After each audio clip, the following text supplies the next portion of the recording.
right, you guys, now what we're gonna do is we're gonna choose a color that's great for your client. Okay, what I like to do is I like to kind of pick out 3 colors that I think will look good on your client and get her to kind of pick it out. We can pick it out together. Again, we're going on her based on her skin, her undertone, what she currently has inside of her brows.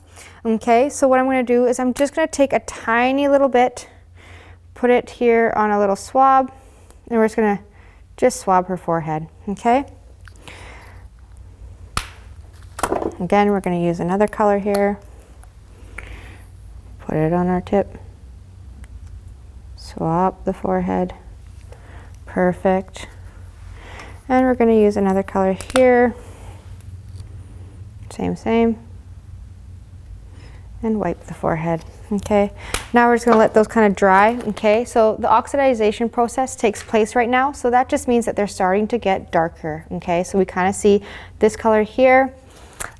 This is our 3 medium brown. That's the Tina Davies pigment line that we're using again today, you guys. This is 2 blonde, and this is 0 ash. So you can tell the ash gets pretty dark once it starts to oxidize. So I'm just going to give the mirror to the client here, and she's just going to check those out and kind of decide what one she wants. This is the blonde color here. This is what I typically use on all my blondes. This is a bit warm, I think. I mean, you have a pretty cool undertone. This is going to heal up really, really nice. This ash, I'm afraid, might just turn out a little bit too gray. So I kind of almost want to be like, no. So then we kind of have to decide, do you want something a little bit on the little bit darker side? Keep in mind too, these colors are going to heal about 40% less than what you're seeing.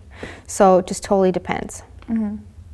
I think we should go a little darker. Darker? So you want to go this color here? Sure. Perfect. Let's do it. All right, so guys, she's chosen the 3 medium brown, and that's amazing too. I am gonna bump it just a little bit with the 2 blonde, okay? So we're going to put a couple colors in, and now we're just going to get started.